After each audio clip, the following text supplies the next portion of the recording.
President Ruto joined the faithful of Nyaribari Chache in Nyanturago Stadium for an interdenominational service. The head of state was joined by several leaders, including Education CS Ezekiel Machogu, Kisii Governor Simba Arati, and Majority Leader Kimani Ichung'wah, among others. Doses of religious teaching were followed by politics, with issues of rebuking the U.S. ambassador, maandamano, and last year's general elections taking center stage. Here are the details.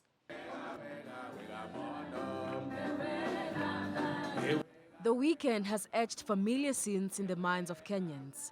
That is, politicians in churches joining faithfuls of different denominations, pushing and playing politics on the pulpit. The common scenes display politicians standing before men of the cloth and throwing jibes at and to each other in front of the holy men. We are going to present to the Lord.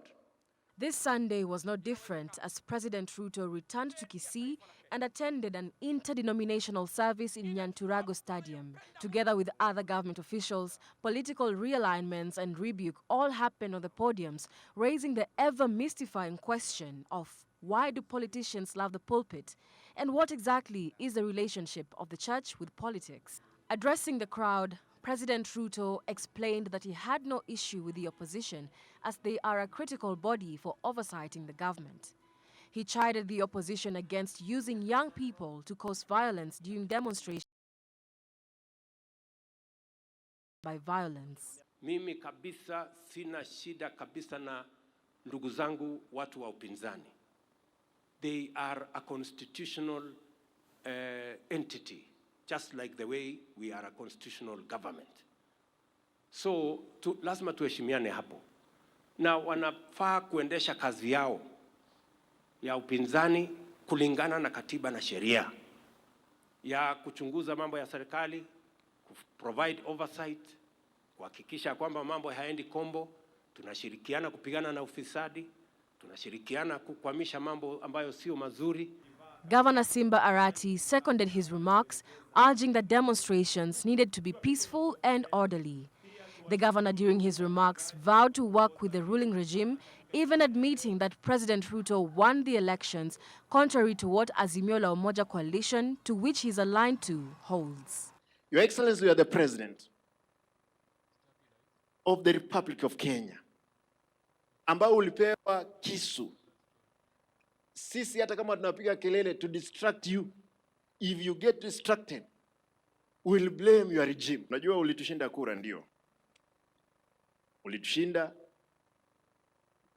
Nataka nikuulize tu. In addition, the governor asked the president to talk to Raila Odinga for the sake of the country, further announcing that he would be visiting the State House to seek for development.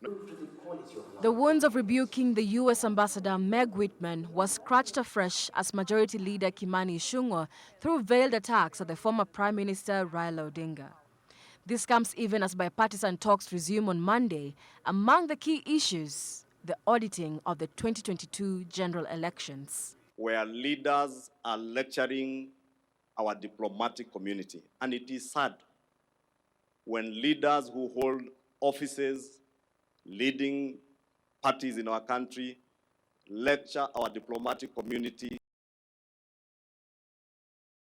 we know are true. This is just one instance of the love politicians have for religious podiums. Talking about church and politics has become a touchy subject, with the voice of the church seemingly dwindling. For the Christian faithful, this practice of politicians standing in front of congregations after a sermon has been preached could be likened to a famous parable of the sower.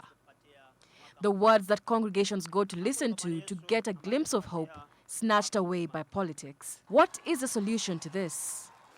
I think what we should do is to, first and foremost, remove publicity from religious functions. It is that publicity that attracts politicians.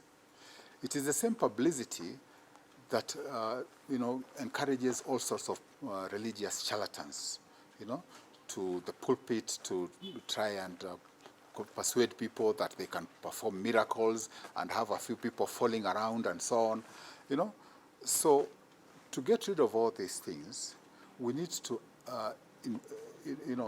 encourage people to learn for themselves. What is the Bible all about? Yeah, where can you get real and proper fellowship? If we can understand the church from the concept of religion and the state from the concept of politics, then it would be possible to separate politicians from religious leaders. As it stands, the amorphous relationship between the church and state raises questions on the strength of the church in checking the government and whether politicians should be given time of day in holy congregations.